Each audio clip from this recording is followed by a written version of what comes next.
Era la primera vez que nos veíamos frente a frente. Su enorme cabeza captó mi atención desde el primer momento. Destacaba por ello de entre los demás, alzándose como un titán. De repente, toda la luz de la habitación pareció enfocarle y todo lo que había a su alrededor se volvió nebuloso. No podía dejar de mirarlo. A medida que me acercaba, una musiquilla celestial comenzó a sonar en mi cabeza, cada vez más fuerte. Me detuve frente a él. Comencé a girar a su alrededor, admirando todos sus detalles y proporciones. Tuve la sensación de que me devolvía la mirada. No pude evitar acercar mi mano y tocarlo. Su tacto era frío pero a la vez cálido, amigable, cercano. En ese momento lo supe. Nuestras vidas se unirían eternamente. Estuve allí, de pie, contemplando su belleza y sintiendo su atracción durante 20 minutos, solos, él y yo. Después me acerqué al mostrador y pedí a un dependiente que me atendiera. «¿Qué desea?», me dijo un joven de traje gris que lucía una chapita en la solapa con el logotipo del Corte Inglés. «Me he enamorado», respondí, y señalando con mi dedo índice al expositor, anuncié: «Quiero aquel iMac». Así fue el encuentro con mi primer ordenador de Apple, y hoy te contaré su historia. Soy Six Cámara, el piloto del podcast Isla Mac, y este es mi report del mes de octubre de 2021 para la Isla de los Magníficos.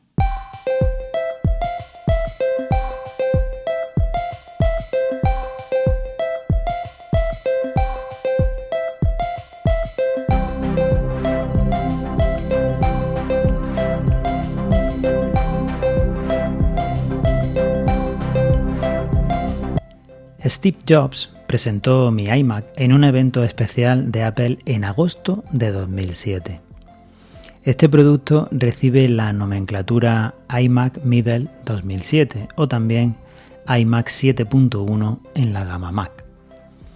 Partía de un modelo base, el que compré, de 20 pulgadas con procesador Intel Core 2 Duo, en concreto un T7700 a 2,4 GHz. Disponía de 1 GB de memoria RAM DDR2 de 667 MHz, un disco duro de 320 GB, cortito, lo sé, tarjeta gráfica dedicada ATI Radeon HD 2600 con 256 MB, una SuperDrive DVD+R con slot vertical, altavoces estéreo, cámara iSight y pantalla glossy TFT LCD de 1680 por 1050. Este fue el momento de la presentación en agosto de 2007. This is the new iMac design, and it's just stunning. We've managed to make it even thinner than before. So this is the new iMac, and this is the one it's replacing. Look at that. It's just gorgeous. And that's the back. You can see we've put a full complement of I/O built right into the new iMac. En aquel entonces, yo vivía en la ignorancia y no sabía mucho sobre Apple, más allá de lo deslumbrante de su diseño y lo inalcanzable de su precio. Andaba más ocupado con otros temas, concretamente aprendiendo a cambiar pañales y a preparar biberones, y durmiendo más bien poco. Acababa de ser padre, primerizo a más señas, pero meses después, cuando ya tenía dominado por completo mis funciones paternales, me vi obligado a considerar la compra de un Mac. Mi PC portátil, un Samsung X10 con un mítico procesador Intel Centrino, me dio un par de sustos muy serios y estuvo a punto de morir. En las últimas revisiones en el servicio técnico ya me advirtieron de su inestabilidad, y todo esto, unido a los ánimos y al aliento por parte de algunos amigos que iniciara el camino de la conversión, me decidió. no sin antes meditar durante un año el modelo más apropiado para mí. Ya sabes cómo soy yo, me gusta analizar meticulosamente todo lo que conlleva este tipo de decisiones. La compra en el centro comercial del Corte Inglés de Linares supuso una inversión de 1.085 euros el 24 de junio de 2008. Aporto factura que lo demuestra. Todavía recuerdo el olor que percibí en casa haciendo el unboxing. Me impresionó mucho el nivel de detalle en el embalaje y lo mucho que disfruté y emocioné al abrirlo. Al menos estuvo un año presidiendo mi escritorio en el que apenas pasé de utilizar Safari. En ese tiempo encontré webs, blogs que predicaban la doctrina y me fui familiarizando con el software. Comencé a escuchar podcasts. Ahí comenzó mi enfermedad. Comencé a seguir tutoriales y a descargar programas. Cuando me di cuenta, ya apenas usaba el portátil. Mi productividad profesional y personal pasaron a basarse en el iMac y empecé a volar solo.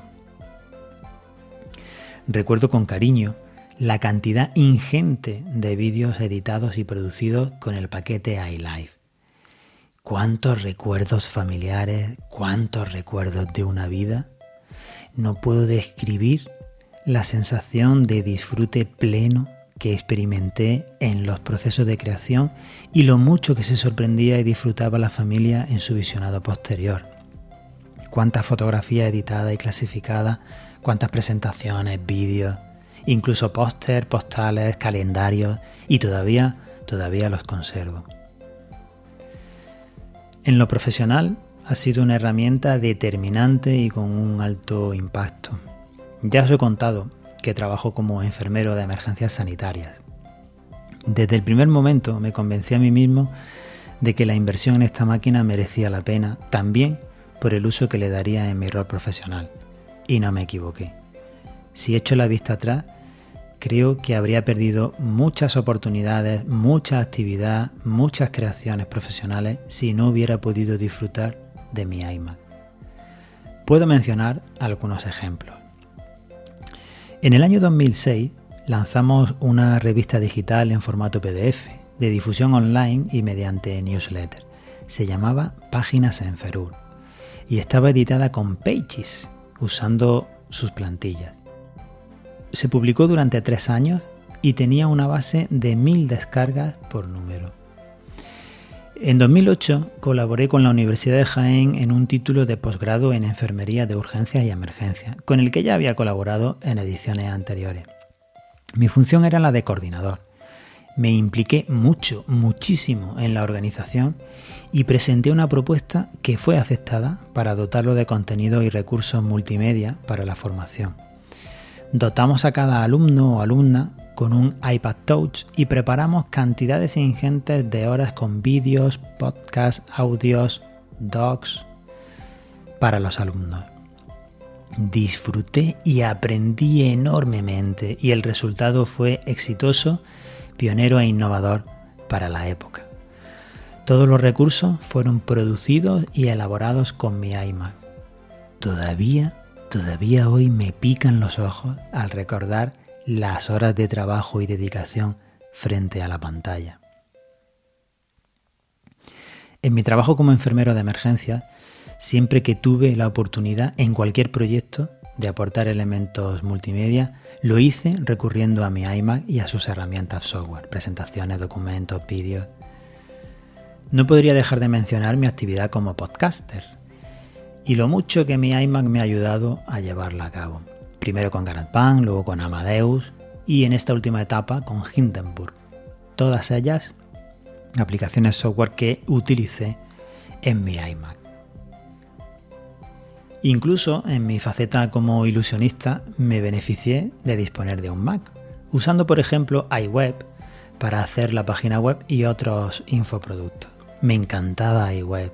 Me parecía increíble lo que podía llegar a hacer sin tener ni pajorera idea de desarrollo web. Incluso después de muerto este software a manos de la propia Apple, adquirí algún manual para extender su vida más allá. En mi faceta como emprendedor, este iMac me ha acompañado todos estos años y ha sido especialmente destacable su papel a la hora de fundar el proyecto Emergency Medical Drone. He perdido la cuenta de las horas de satisfacción que este ordenador me ha proporcionado creando documentos y presentaciones que impresionaban a los mentores, tutores, profesores, inversores y socios de este proyecto. Ni que decir tiene que contagié a todo el que pude, incluso al resto de mi propia familia, para su conversión a la doctrina. Hoy, todas son de Mac. A lo largo de mi vida he sometido a este iMac a varias expansiones y actualizaciones. A finales de 2009 adquirí online una licencia de actualización al sistema operativo Snow Leopard por un importe de 8,95 € que pagué con PayPal y que recibí en formato físico por correo postal días después. En enero de 2010 actualicé su software iLife a la edición 2009 por importe de 79 €. Al mismo tiempo aumenté su memoria RAM de 2 a 4 GB por importe de 180 € de memoria original de Apple. Recuerdo que hice el pedido de estos dos últimos artículos por teléfono. En diciembre de 2011 adquirí en Roserita Jaén un teclado inalámbrico por importe de 100 €. En todos estos años creo que se habrá quedado colgado este iMac en no más de 10 ocasiones. No recuerdo exactamente cuántas, pero sí recuerdo la primera vez que ocurrió porque entré en pánico. Era 2015. Más de 7 años después de haberlo adquirido, estaba tan tranquilo frente a mi escritorio, enciendo mi Mac y nada más arrancar aparece una carpeta con un signo de interrogación. No se movía el ratón, no tecleaba el teclado y de ahí no salía. La única manera de salir era haciendo reset. Afortunadamente ya disponía en Jaén de un servicio técnico oficial de Apple, Roselitech. Su diagnóstico fue claro: este Mac funciona perfectamente. Así que lo tomé bajo el brazo, volví a casa, pero al encenderlo, de nuevo ocurrió el mismo error al arrancar. Volví al SAT y me ofrecieron la posibilidad de reemplazar el disco duro por hacer algo. Como tenía un disco duro cortito de 320 GB, acepté. Así lo hice por un importe de 99,99 €. Volví a casa con el ordenador reparado, supuestamente, y con un disco duro HD convencional de 500 GB. No os podéis imaginar la cara que puse al comprobar que el error se mantenía exactamente igual cuando encendí mi ordenador. Después descubrí que se trataba de un error que sufrían los Macs al estar conectados a un router de Telefónica, compañía a la que migré recientemente, en aquella época. Esta vulnerabilidad de incompatibilidad estaba motivada por el IPv6 multicast, que se resolvía sencillamente modificando manualmente la configuración de red. A principios de 2017 volví a cambiar la RAM. Lo hice yo mismo, gracias al acceso fácil en su parte inferior. Y es que en aquella época un solo tornillo te separaba de cambiarla tú mismo en este modelo. Igual que ahora. Oficialmente, este modelo de Mac no soporta más de 4 GB, pero en varios foros había leído que muchos usuarios montaban sin problema 6 GB, 4 más 2, y así lo hice por importe de 107,53 € vía Magníficos y su tienda online. En aquella época llegaba Sierra, que luego fue High Sierra, y mi Mac, que ya contaba con unos pocos años, dejó de recibir actualizaciones de sistema operativo. Seguí recibiendo actualizaciones de seguridad, eso sí. Estaba seguro de que había alguna manera no oficial de actualizar a High Sierra. Buceando en la red, descubrí una comunidad al frente de la cual se encontraba un desarrollador, 2Dude1, que ofrecía un parche desarrollado por él mismo para poder actualizar a cada nueva versión del sistema operativo de Apple. Me encontré, sin embargo, una dificultad no esperada. Mi modelo de iMac, en principio, no soportaba el parche de este desarrollador. El motivo era la incompatibilidad de su procesador, un T7700. Dándole vueltas se me ocurrió la alternativa de cambiarle el procesador. Investigué un poco más y el propio desarrollador del parche, en sus notas, hacía constar que mi modelo de iMac podría soportar el parche si previamente se cambiaba su procesador a un modelo posterior, por ejemplo el T9500. En 2019 hablé con mi colega Dani del establecimiento App Informática Boulevard y tras explicarle la situación aceptó el reto de meter en quirófano a aquel viejo Mac.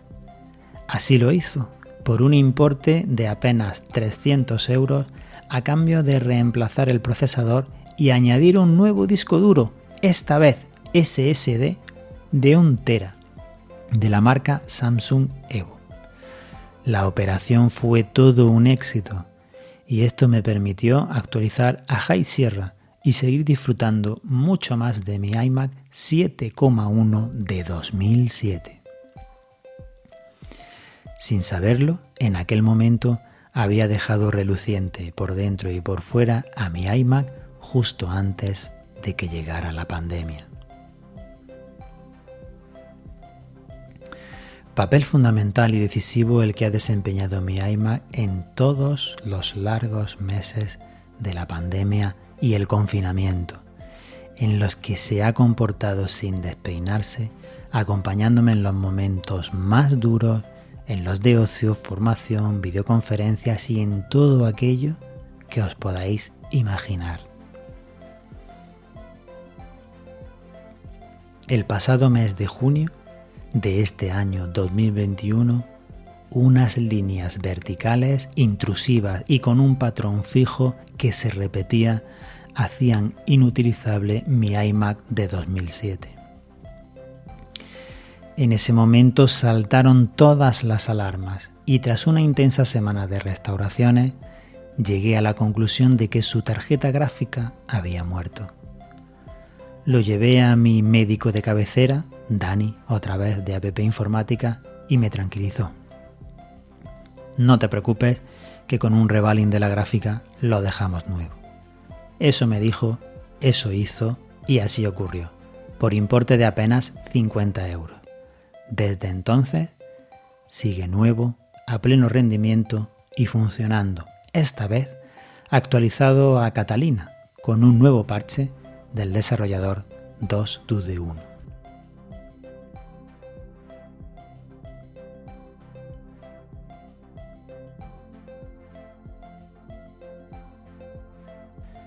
Así pues, tras casi 15 años de vida, mi iMac sigue vivo, funcionando y a pleno rendimiento.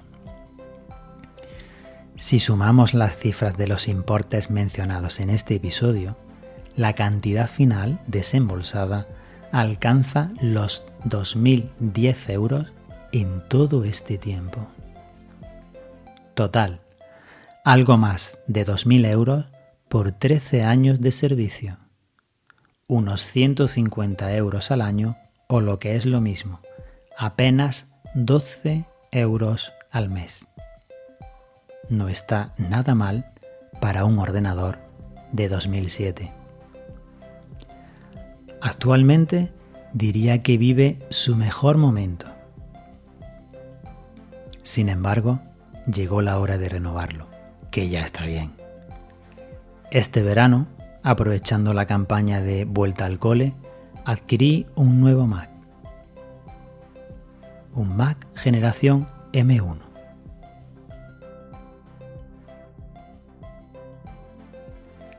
No negaré que derramé unas lagrimillas al desmontar el iMac de mi mesa de escritorio. Los seres humanos somos así. Seguramente pensarás que soy un materialista, caprichoso, hijo del consumismo que tiene la desfachatez de permitirse el lujo de mostrar sentimientos hacia un objeto material. Puede que no te falte razón. No tengo argumentos en mi defensa. Yo solo quería contarte hoy la historia de mi Mac, que no deja de ser también parte y emoción de mi propia historia. Por cierto, me desprendí de mi iMac, sí, pero lo heredó mi hija Sara de 10 años. Su cara frente a su nuevo ordenador parece la del capitán James T. Kirk en el puente del USS Enterprise. Así que me consuela pensar que mi eterno compañero me sigue acompañando apenas a una mesa de distancia de la mía. Six Cámara, para la isla de los magníficos. Fin de report.